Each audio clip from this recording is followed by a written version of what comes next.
राज्यातील रस्ते अपघाताच्या घटना काही केल्या कमी होताना दिसत नाहीये.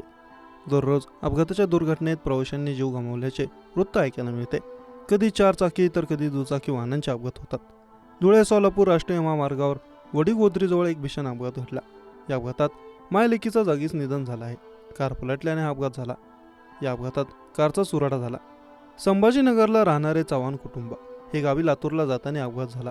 या अपघातात नुरवी चव्हाण वय वर्ष 2.5 आणि रोहिणी चव्हाण वय वर्ष 30 यांचं जागेवर निधन झालं, तर इतर 3 जण गंभीर जखमी झाले. चालकाच्या कारवरील नियंत्रण सुटल्याने कार पलटली.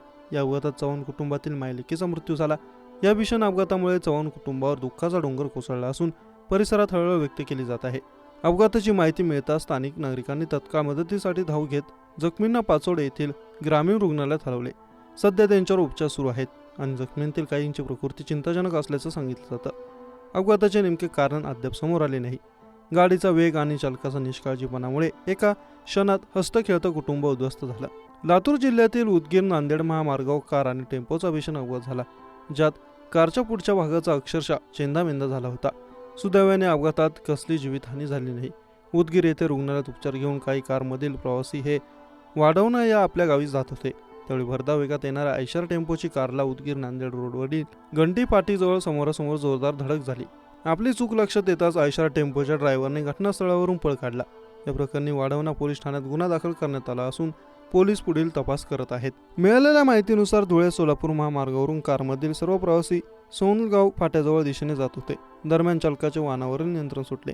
त्यामुळे कारने रस्त्याच्या कडेला जाऊन जोरदार पलटी घेतली. अपघाताची तीव्रता इतकी होती की कारमधील रोहिणी चव्हाण आणि तिची 2.5 वर्षांची मुलगी नुरवी चव्हाण यांचं जागीच निधन झालं. अपघात होताच आसपासच्या नागरिकांनी घटनास्थळी धाव घेऊन मदत कार्य सुरू केलं.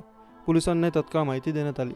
गंभीर जखमी झालेल्या 3 प्रवाशांना तत्काळ उपचारासाठी छत्रपती संभाजीनगरमधील खासगी रुग्णालयात हलवण्यात आलं. त्यांच्यावर सध्या उपचार सुरू आहेत. त्यांची प्रकृती चिंताजनक आहे.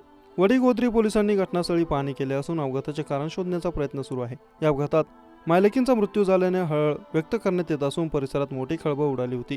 राज्याचे उपमुख्यमंत्री अजित पवार हे आज बीड जिल्ह्याच्या दौऱ्यावर आहेत. दरम्यान अजित पवार यांच्या या दौऱ्याच्या रुग्णांना फटका बसला. बीडच्या स्वामी रामानंद तीर्थ रुग्णालयात रुग्णांच्या नातेवाईकांना रुग्णालयात जाण्यापासून रोखले जात आहे. उपमुख्यमंत्री अजित पवार यांच्या या दौऱ्याचा फटका रुग्णांना बसत आहे. सकाळपासून रुग्णांना जेवण नसल्याने नातेवाईकांना काळजी वाटत आहे. औषध घेण्यासाठी जेवण मिळत नसल्याने रुग्णांचे हाल होत आहेत.